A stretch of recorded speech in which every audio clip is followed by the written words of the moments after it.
Good morning friends. આજે આપણે unit 6ની short note જોઈશું. ફ્રેન્ડ્સ, હું શોર્ટ નોટ તમને જે પીડીએફ મોકલીશ પછી એ તમારે નોટમાં લખવાની છે અને શોર્ટ નોટ મોડે કરવાની છે. જ્યારે મળશો ત્યારે હું એને પાછી પોઈન્ટ પ્રમાણે મોડે કરાવીશ, પણ હમણાં ટેસ્ટની અંદર જે નેક્સ્ટ ટેસ્ટ આવશે એમાં યુનિટ 6 લઈશ, એટલે એમાં ટેસ્ટમાં હું તમને આ શોર્ટ નોટ પૂછીશ. એટલે શોર્ટ નોટ અર્થ સાથે સમજી લો, નોટમાં લખજો અને મોડે કરજો. તો શોર્ટ નોટ છે આપણી the writer's understanding for some intellectuals. Writer એટલે અહીંયા લેખિકા કોણ છે? Helen Keller. તો લેખિકાની સમજણ કોના વિશે? ઇન્ટેલેક્ચ્યુઅલ્સ. ઇન્ટેલેક્ચ્યુઅલ્સ એટલે બુદ્ધિજીવી. તો લેખિકાની બુદ્ધિજીવીઓ માટેની સમજણ. The writer thinks that the editors belong to misunderstood class. પહેલો મુદ્દો થિંક્સ. આપણે કયો શબ્દ લેવાનો? ફ્રેન્ડ સમજી લો કે મેં બોર્ડ પર લખ્યું થિંક્સ. હવે હું વાક્ય બનાવું છું. કોણ વિચારે છે? The writer. Writer thinks that. લેખિકા વિચારે છે કે. શું વિચારે છે? ધ એડિટર્સ બિલોંગ ટુ, એટલે બીજો શબ્દ મેં લખ્યો બિલોંગ ટુ, એટલે ને આધારિત છે. મિસઅન્ડરસ્ટુડ ક્લાસ, એટલે પહેલું વાક્ય આપણું બનશે the writer thinks that the editor belong to misunderstood class. લેખિકા માને છે કે આ જે એડિટર્સ એટલે સંપાદકો છે એ મિસઅન્ડરસ્ટુડ એટલે કે ગેરમાર્ગે દોરવાયેલા વર્ગના છે. મતલબ એ લોકોને કશો ખ્યાલ આવતો નથી. એટલે પહેલું વાક્ય બનશે the writer thinks that the editors belong to misunderstood class. They have a lot of work to be completed in a shorter duration and they are not praised but always depreciated. 3 વાક્ય છે. હવે એ લોકો આ સંપાદકો ગેરમાર્ગે કેમ દોરાયેલા છે? એટલે તો સંપાદકો ગેરમાર્ગે દોરાવાનું કારણ છે પહેલું, they have a lot of work to do. તો પેલું બીજા વાક્યનો મુદ્દો આપ્યો lot of work to be completed in the shorter duration. They have a lot of work to do be completed in a shorter duration. બીજો મુદ્દો they are not praised. એમના કોઈ દિવસ વખાણ થતા નથી. But they are always depreciated એટલે નિંદા થવી. તો શું વાક્ય બનશે? They have a lot of work to be completed in shorter duration, કે તેમણે ઘણું બધું કામ ઓછા સમયમાં કરવું પડે છે. And they are not praised, અને છતાં પણ તેમના વખાણ થતા નથી. બટ ઓલવેઝ ડેપ્રિસિએટેડ, પણ હંમેશા એ લોકોની નિંદા થાય છે. ખ્યાલ આવે છે મુદ્દાઓ? They have a lot of work to be completed in shorter duration and they are not praised but always depreciated. આગળ, she thinks they are also human beings and can't do all things urgently. She thinks, ત્રીજો મુદ્દો, she thinks they are human beings, કે તે લોકો પણ માણસ છે. and can't do, તેઓ કરી નહીં શકે all things urgently. She thinks they are human beings and they can't do all things urgently. Some people are grieved towards writer. કેટલાક લોકો grieved દુઃખી થાય છે towards the writer લેખિકા માટે. due to her thoughts, એના વિચારોને કારણે. thinking philosophically, અને એનું જે વિચારસરણી છે એના કારણે. and they totally different from other. some people are grieved towards the writer. કેટલાક લોકો લેખિકા માટે દુઃખી થાય છે. શાને કારણે? ડ્યુ ટુ હર થોટ્સ, એના વિચારોને કારણે. એન્ડ થિંકિંગ ફિલોસોફિકલી, અને થિંકિંગ ફિલોસોફી અને તેની ફિલોસોફીને કારણે, એના તત્વચિંતનને કારણે. That totally different from other, જે બીજા કરતાં અલગ છે. ફરી એકવાર, some people grieve towards the writer due to her thoughts. બરાબર, આ વાક્ય બન્યું. And her thinking philosophy, friends સમજીને કરવાની કોશિશ કરશો, મુદ્દા પકડીને તો બહુ ઇઝીલી યાદ રહી જશે. Some people grieve towards the writer. શાના કારણે? તો due to her thinking philosophy and thoughts. એના વિચારો અને એને વિચારવાની ફિલોસોફીને કારણે. તો કેવા છે ના? Differ from others. તે બીજા કરતાં અલગ છે. ખ્યાલ આવે છે? લોકો દુઃખી કેમ થાય છે? તો રાઇટરના વિચારોને કારણે, એની ફિલોસોફીને કારણે. પણ એને કેમ એના વિચારો અને ફિલોસોફીને કારણે? કે તો એને વિચારો અને એની ફિલોસોફી બીજા કરતાં અલગ છે. તો some people are grieve towards the writer due to her thoughts and thinking philosophically that totally differs from other. આગળ. They seem to believe for her. એટલે આગળનો મુદ્દો believe. They seem to believe for her whatever she speaks is a propaganda and pre-planned.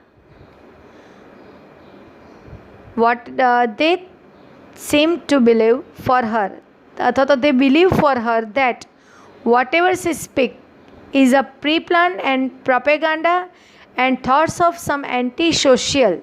અને બીજા અસામાજિક, એ લોકો એવું માને છે કે જે પણ કંઈ બોલે છે એ પૂર્વ આયોજિત છે અને પ્રચાર માટેનું છે, જે બીજા અસામાજિક તત્વોની બોલી છે. Who may have bought her by money power. કે જેમણે એને પૈસાથી ખરીદી છે. તો લોકો માને છે કે રાઇટર જે પણ કંઈ બોલે છે એ પૂર્વ આયોજિત છે અને પ્રચાર માટેનું છે, અને એ કોના વાક્યો બોલે છે? તો અસામાજિક તત્વો દ્વારા એ ખરીદાયેલા છે, અને એ અસામાજિક તત્વો એમને જે બોલવા કે છે તે જે બોલે છે. તો they believe whatever she speaks is pre-planned propaganda and thoughts of other anti-social elements who, અથવા તો anti-socials, who may have bought her by money power. ફરી એકવાર. They believe whatever she speaks is pre-planned propaganda and thoughts of anti-social. કે જે પણ કંઈ બોલે છે એ પૂર્વ આયોજિત છે અને પ્રચાર માટેનું છે. And thought of anti social, અને અસામાજિક તત્વોના વિચારો છે. હુ મે હેવ બોટ હર, કે જેમણે એને ખરીદી by money power. The writer does not ask about any kind of help or support from others. બીજો મુદ્દો. Does not ask. લેખિકા કોઈની પાસે કોઈ પણ જાતની મદદ કે સપોર્ટ માંગતા નથી. She just does not ask. બીજો મુદ્દો. The writer does not ask any kind of support or help from others. She just wants a place. એને જગ્યા જોઈએ છે. In open arena in which she can freely speak and present her thoughts. She wants an open place in arena. તેને ખુલ્લા મેદાનમાં જગ્યા જોઈએ છે. In which, જેમાં she can present her thoughts freely and speak freely. કે જેમાં એ મુક્તપણે બોલી શકે. The writer wants only fair field and open arena. The writer wants a place in open arena where she can speak freely and present her thoughts. She asks about non-partial atmosphere. A non-partial મતલબ જેમાં લાગવગ એવું નહીં હોય એવું એને વાતાવરણ જોઈએ છે. And work field.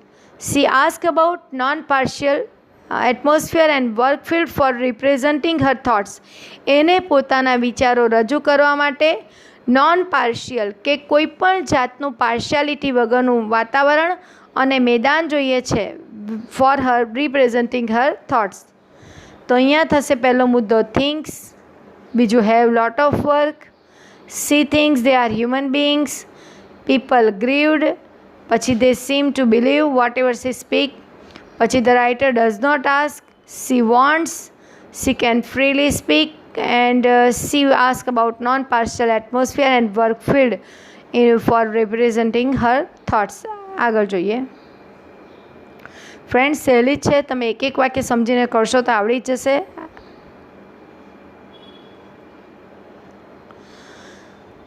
Representing Har views, આગળની લાઈન આપણે જોઈ ને, she asked non partial atmosphere and work field for representing her views. She has entered into the fight against the conventional economical and social political system. She has entered એ કહે છે કે પ્રવેશી ચૂકી છે. She has entered into a fight. એ લડાઈમાં પ્રવેશી ચૂકી. કઈ? અગેન્સ્ટ, વિરુદ્ધમાં. Conventional economical and socio political system. Conventional એટલે રૂઢિગત, જે વર્ષોથી ચાલી આવેલી રૂઢિગત. સોશિયો ઇકોનોમિકલ એટલે આર્થિક, સોશિયો એટલે સામાજિક અને પોલિટિકલ એટલે રાજકીય. She has entered against the conventional economical and socio-political system which according to her is the rights of worker. આની લખશો તો ચાલશે લાઈન. આ લાઈન નહીં લખશો તો ચાલશે. She has entered into the fight against the conventional economical and social political system. તો એ શામાં પ્રવેશી ચૂકી છે? She has entered into the fight against socio economical political system. આ નહીં લખતા ચાલશે હા ને આ line. She has entered the fight against authorities injustice towards the worker. Against, જો પહેલી કઈ against conventional economical and socio political system. She has entered એ પ્રવેશી ચૂકી છે fight against authorities injustice towards the worker, કે સત્તાવાળા જે અન્યાય કરે છે કોને? કામદારોને, તેની વિરુદ્ધમાં. And she is in no mood to take a step back, અને એ પીછેહટ કરવાના મૂડમાં નથી. She has entered in to the fight against the authorities injustice. તે કઈ લડાઈમાં પ્રવેશી છે? કે સત્તાવાળાના અન્યાય કોને? વર્કરોને. And she is in no mood to step back. The writer thinks that she has some specialities and compare to the most of the editor. એ પોતે માને છે કે એની પાસે કઈ સ્પેશિયાલિટી છે બીજા કરતાં. The writer thinks that she has some specialities as compare to the most of the editors she met, કે બીજા બધા પત્રકારોને મળી એના કરતાં એની પાસે કઈ વિશિષ્ટતા છે. તો કઈ વિશિષ્ટતા છે આપણે જાણીએ છીએ. C can easily read and understand research paper and magazines from various countries like England, Germany, France and et cetera. તો સી કેન ઇઝીલી રીડ એ સહેલાઈથી વાંચી શકે છે અને સમજી શકે છે. Research paper and magazines from other countries, બીજા દેશોના. તો કયા? જર્મન, ફ્રાન્સ, ઓસ્ટ્રિયા, આપણે જોયેલું ને, ઇંગ્લેન્ડના. And also her information sources are trustworthy, અને એની પાસે જે માહિતીનો સ્ત્રોત છે એ પણ વિશ્વાસપાત્ર છે. That is why she says that she would not change place with one of them. અને એટલે જ એ કહે છે કે પોતાની જગ્યા કોઈની સાથે બદલશે નહીં. The writer does not want any type of pity or kindness towards her. લેખિકાને પોતાના માટે કોઈપણ જાતની દયા કે ભલમનસાઈ જોઈતી નથી. કોની પાસેથી? અધર એડિટર્સ એન્ડ પીપલ, બીજા લોકો પાસેથી અને સંપાદકો પાસેથી. She thinks that she is a firm in a thoughts. એ માને છે કે પોતાના વિચારોમાં મક્કમ છે. And those truly belongs to her, અને એના વિચારો એના પોતાના છે. નોટ સમ અધર પ્રોપેગાન્ડા, બીજા કોઈનું પ્રચારનું માધ્યમ નથી. She does not want anyone to take pity on her, કે કોઈ પણ વ્યક્તિ એના પર દયા કરે એ પણ એને પરવડે એમ નથી. ફ્રેન્ડ્સ, તો આ શોર્ટ નોટ તમારે મોડે કરવાની છે. એક એક લીટી સમજીને કરશો, ક્રિયાપદ લઈને, તો આવડી જશે.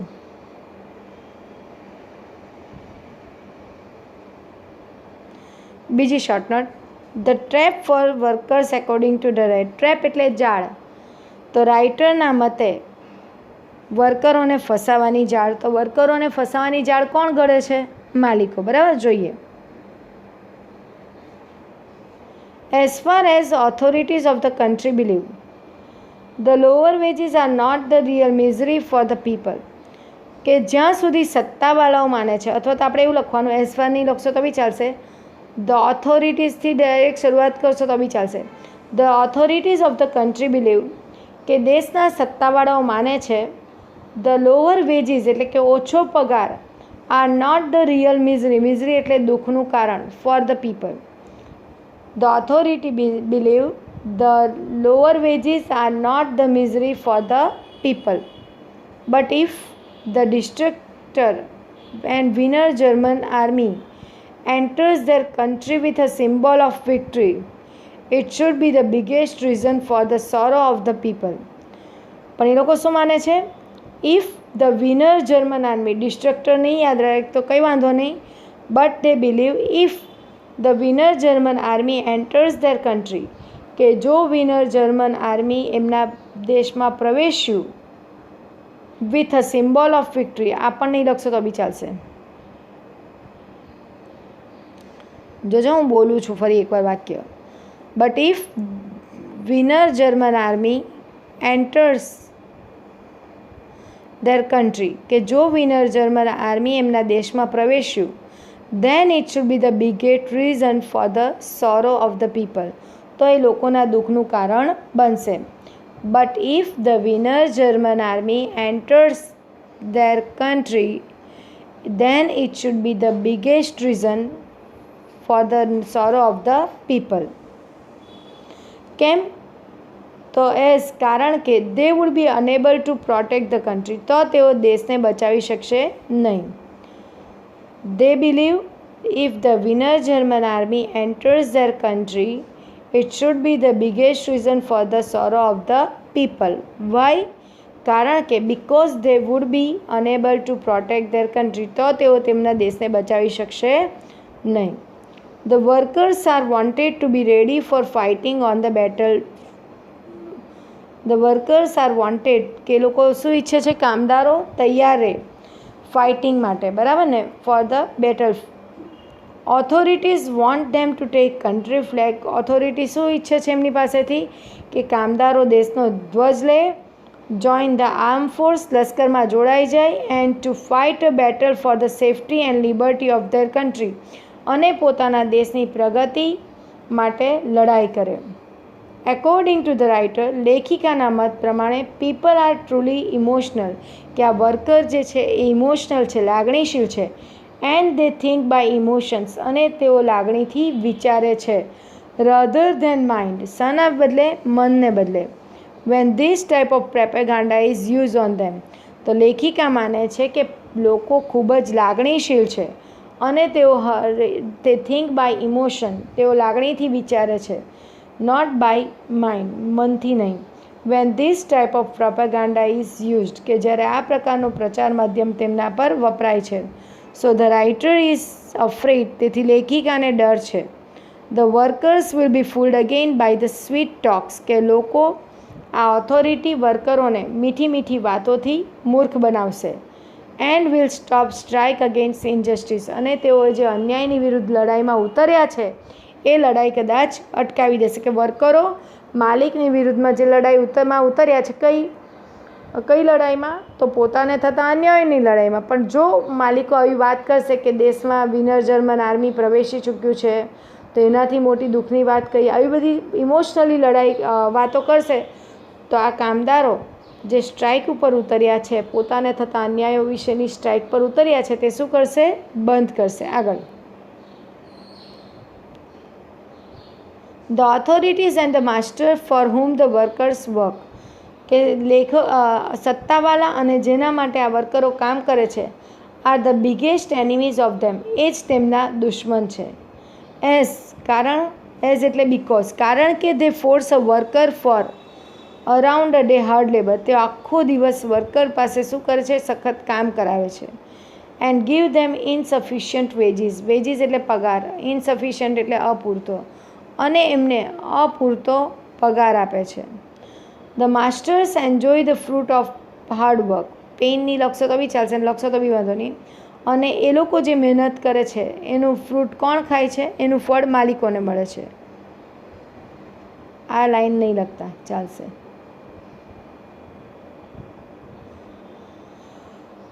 The writer addresses the worker as childish and silly, લેખિકા વર્કરોને ચાઇલ્ડિશ એટલે બાળક અને મૂર્ખ ગણાવે છે. Because if their authorities will order them, કે જો ઓથોરિટી તેમને ઓર્ડર કરે ઇન ઇમોશનલ વે, લાગણીની રીતે, they will wear the army uniform, તો તેઓ આર્મીનો યુનિફોર્મ પહેરી લેશે. ટેક વેપન, હથિયારો લેશે. And blindly go to the battle field to die, અને લડાઈના મેદાનમાં લડવા જતા રહેશે. ફોર ધેર એનિમીઝ, પોતાના દુશ્મનોને માટે. ઓથોરિટી થિંક ધેટ સત્તાવાળા માને છે the most of the flow of money and other resources should be diverted towards the arm force. સત્તાવાળા માને છે કે વધારે પડતા પૈસા કોને આપવા જોઈએ? આર્મ ફોર્સને, લશ્કરની જરૂરિયાતોને. ઇન વોર પીરિયડ, કે યુદ્ધના સમયે મોટેભાગના પૈસા લશ્કરની જરૂરિયાતને આપવા જોઈએ. ડ્યુ ટુ ધીસ, એના કારણે it is essential to reduce the veggies of worker, કે કામદારોનો પગાર ઘટાડવો જરૂરી છે. એન્ડ ધેટ ઇઝ વાય, અને તેથી જ they do not want worker to protest, તેઓ નથી ઈચ્છતા કે વર્કર શું કરે? વિરોધ કરે. એન્ડ ગો ઓન સ્ટ્રાઇક, અને લડાઈ ઉપર જાય. તો ફ્રેન્ડ્સ, અહીંયા આ 2 શોર્ટ નોટ મેં તમને કરાવી, તમારે નોટમાં લખવાની છે અને મોઢે કરવાની છે.